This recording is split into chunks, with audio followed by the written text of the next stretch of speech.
In 1622, the settlement of Petersburg, Virginia was established, with the city being incorporated in 1748. Because of its location, it quickly became a major trade center. We had the only bridge that spanned the Appomattox River for 30 miles, along with a harbor that was deep enough for large ships. At the time of the Revolutionary War, Petersburg was actually the second largest shipping center in the Virginia colony. All this business activity was taking place in the area that we know as the Old Town Historic District. This area, the Courthouse Historical District, was residential. In 1815, there was a terrible fire. 3/4 of the city was destroyed. This row of buildings behind me was originally warehouses, and they were built right after that fire.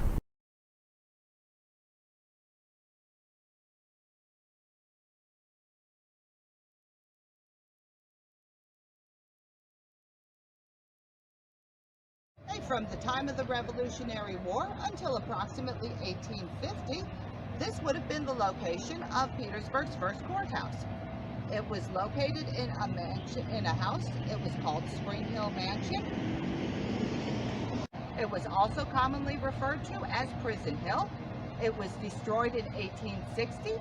The pillars from the front of the house, or the gatepost, are now located on Marshall Street in the Poplar Lawn Historic District. In 1830, the railroad came to Petersburg. And with that was a population boom. So it was soon determined that it was time for this city to have a financial area established. And some extremely impressive buildings were constructed. Built in 1833, Tabb Street Presbyterian Church is one of the oldest churches in Petersburg and the oldest church in this district. Between 1838 and 1840, the courthouse was built.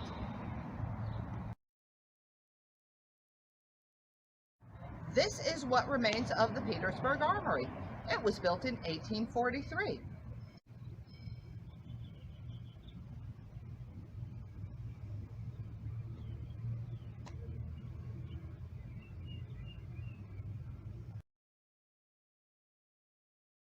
St. Paul's Episcopal Church was built in 1856. To accommodate all the business that was coming in from both the harbor and the railroad, a customs house was constructed between the years of 1856 and 1859.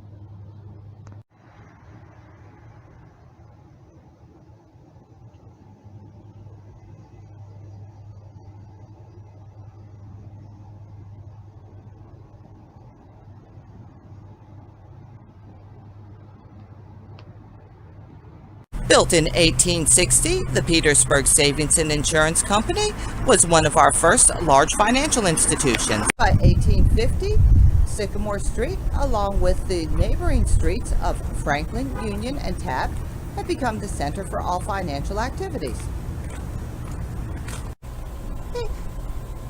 And Petersburg had everything that a modern city could offer. The streets were paved. We had wooden sidewalks.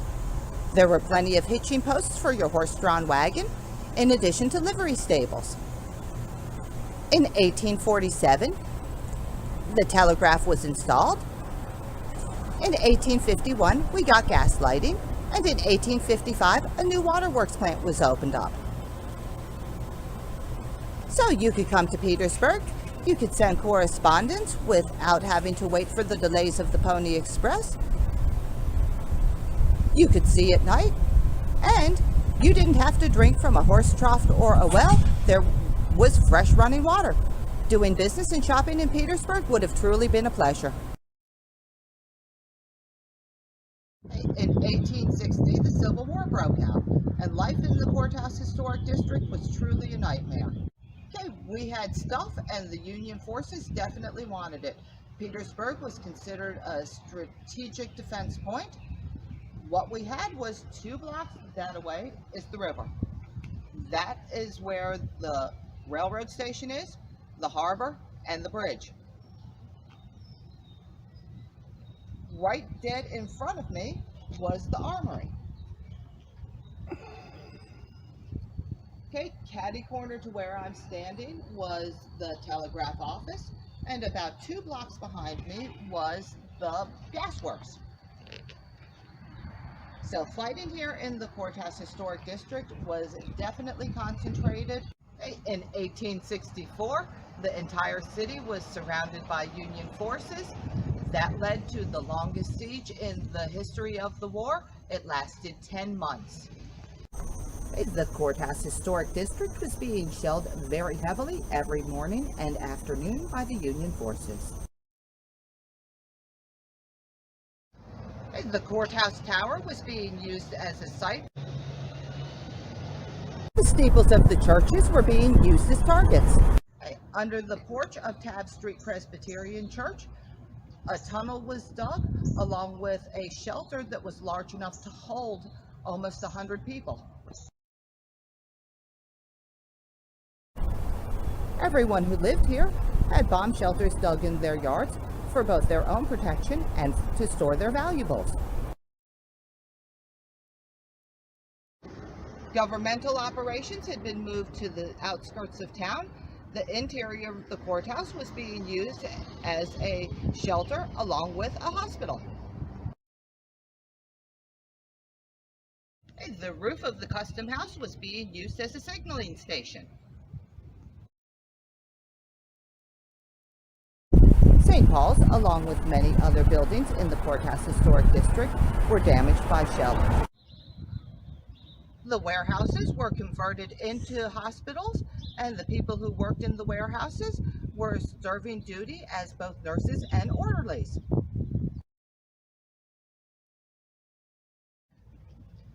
In spring of 1865, the city fell to Union troops.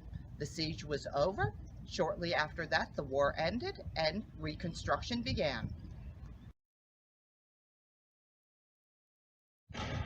After the Civil War, these buildings were repaired and rebuilt by Augustus Wright to house his leather goods warehouse and manufacturing company. He became one of the richest men in Petersburg. In approximately 1870, this building was rebuilt, and it first was the Masons Hall. Later, it became home to the Petersburg Benevolent Mechanics Association. The Oddfellows was one of our largest social groups. They built this building to use as their clubhouse sometime between 1870 and 1885.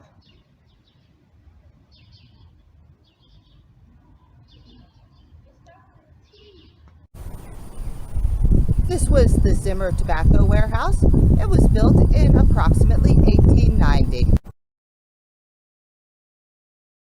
Built in the 1890s, this was the YMCA. The first large bank was the National Bank. This building was built in 1886, remodeled in 1906.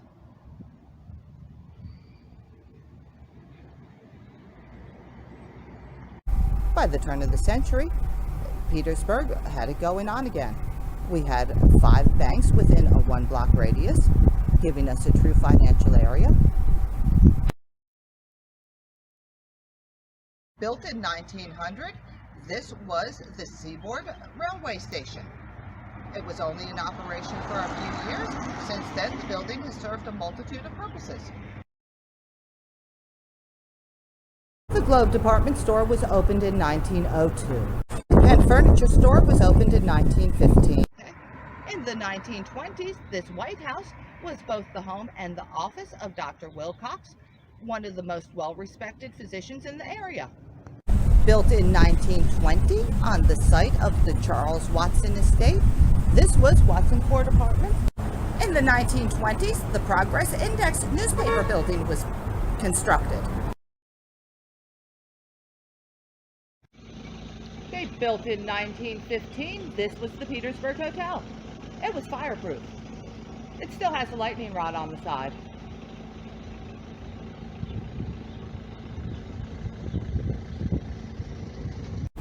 In the 1930s, Petersburg, like many other cities, had been hit very hard by the Depression. A lot of our businesses closed and people moved away.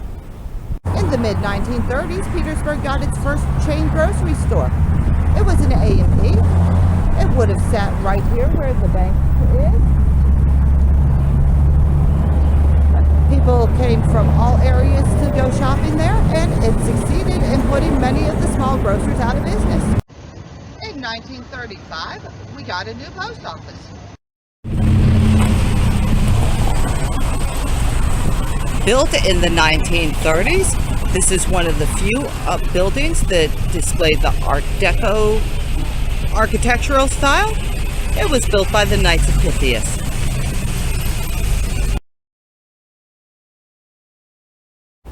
When America entered the Second World War, a few of our tobacco producers and one of our luggage producers were able to get large government contracts. Jobs were plentiful again, and Petersburg saw a resurgence. In addition to that, the military base, Camp Lee, had grown in size. It was now being called Fort Lee. And Sycamore Street was where all of the soldiers continued to come, just like during the First World War. If you wanted to eat at a decent restaurant, you wanted to see a movie, or you just wanted to get a high-quality gift to send back home, Sycamore Street was the place to buy it. Started tearing down buildings in the 1950s to make room for parking lots. This used to be the YWCA. Washington Street had been lined with tobacco warehouses, and after the Second World War, they were closed. In the 1950s, they were demolished, and these one-story retail locations were built in their place. This is the Reverend Robert G. Williams. He also went by the initials RG.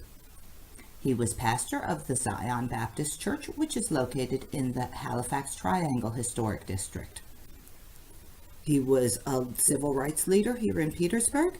He organized the sit-ins, he organized the marches, and he was a founding member of the PIA, or Petersburg Improvement Association. This is the Reverend Wyatt T. Walker. He was pastor of Gillfield Baptist Church, which is located in the Halifax Triangle Historic District.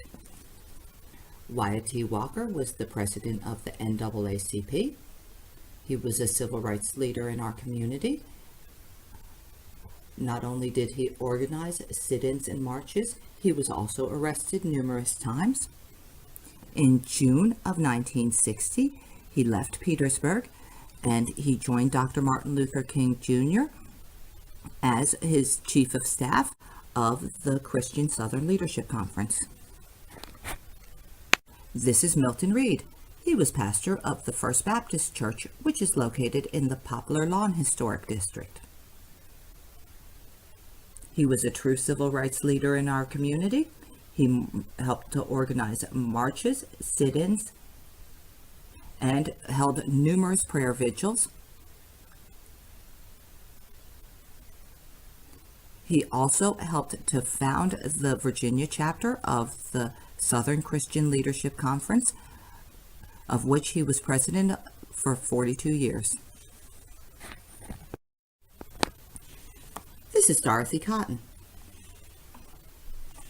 This is Dorothy Cotton. She was a member of the Gillfield Baptist Church located in the Halifax Triangle Historic District. She was a true civil rights leader in our community. She went door to door gathering support. In addition to organizing sit-ins and marches, she also helped to train the protesters in nonviolent and non-confrontational techniques. In June of 1960, she joined Dr. Martin Luther King Jr., became the very first female executive officer of the Southern Christian Leadership Conference,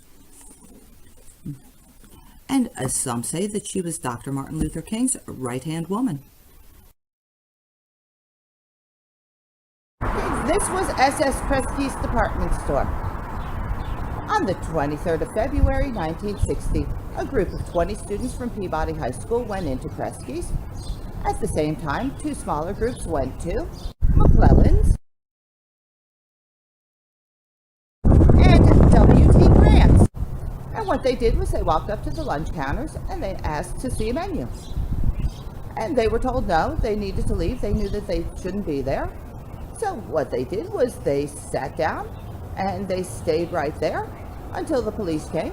When the police were called is when they left. The Kenny Public Library. It's located in the Poplar Lawn Historic District. It was the site of multiple sit-ins to protest segregation in the city. The second sit-in occurred on March the 7th of 1960, and that sit-in resulted in 11 people being arrested.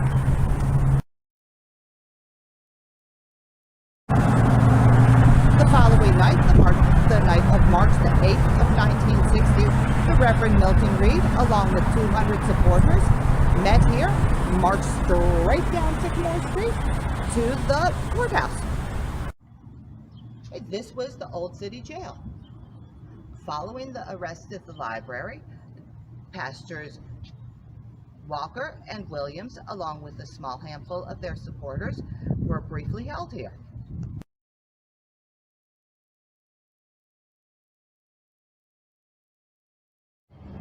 When they reached the courthouse, Pastor Reed gave a prayer vigil in their behalf. The prayer vigil lasted for 35 minutes. City officials had the lights turned out on him. However, his supporters had brought flashlights. By the end of the prayer, he also had the support of a very small handful of other members of the community. Following these events, the pastors Reed, Walker, and Williams organized a series of sit-ins at Woolworth's, Bluebird Theater, and Spiro's, and marches up and down Washington and Sycamore Street. These lasted for the entire spring and summer. Now, all of these protests were non-confrontational and non-violent. What they resulted in was many of the independent merchants integrated their shops willingly, and on the 7th of November 1960, the City Council voted to end segregation in all of the retail establishments and government buildings in Petersburg. They would march down Washington Street and make this left-hand turn onto Sycamore.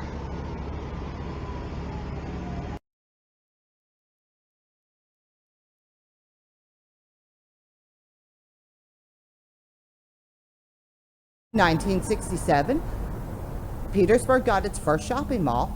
It was opened up at the other end of town. So at that point was when all of the major retailers, like Montgomery Ward's, Sears, JCPenney's, left Sycamore Street. They moved into this brand new nice shopping mall with its big nicely paved parking lot.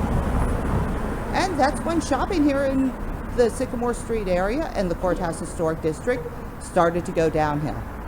In the late 1970s, a second shopping mall opened in a neighboring city.